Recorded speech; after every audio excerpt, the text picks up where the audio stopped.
FEMA, do not come to Florida. We do not want you.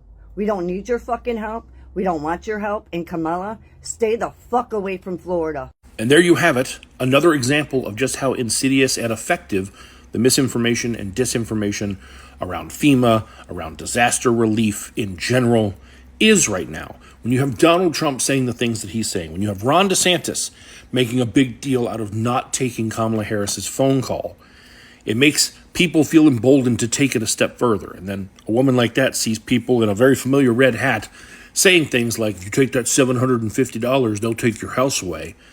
And it's leading people to literally refuse help. But setting aside the obvious that she doesn't speak for all Floridians, I was curious what led her to say this exactly. And she actually speaks about it in another video. And FEMA didn't help me or my husband.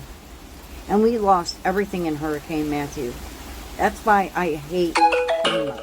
Oh, so she personally had a bad experience with FEMA, with the federal government not helping her during Hurricane Matthew. That happened in 2017, I believe. Who was the president in 2017? Anyone remember? I do, because Matthew specifically, he and his administration denied 99% of Hurricane Matthew aid requested by North Carolina. 99% of it. They had requested $929 million, and Trump and his administration instead told them they would receive $6.1 million. Do you think maybe the money she didn't get was out of that number? Because there wasn't any money for her out of that number, thanks to President Trump?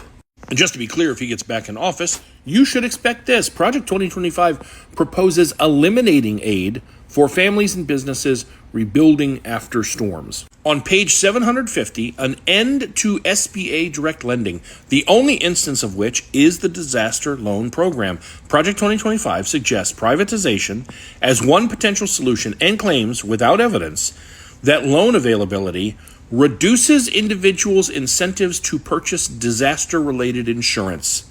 However, it makes no mention of the skyrocketing costs for families in these situations, like how much homeowners insurance in Florida is already before this storm.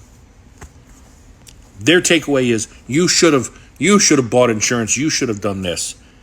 Oh, you lost everything? Tough shit. Meanwhile, when Kamala Harris was asked about DeSantis not taking her call, I'd say her answer sums up how I feel pretty well. You know, moments of crisis, if nothing else, should really be the moments that anyone who calls themselves a leader says they're going to put politics aside and put the people first.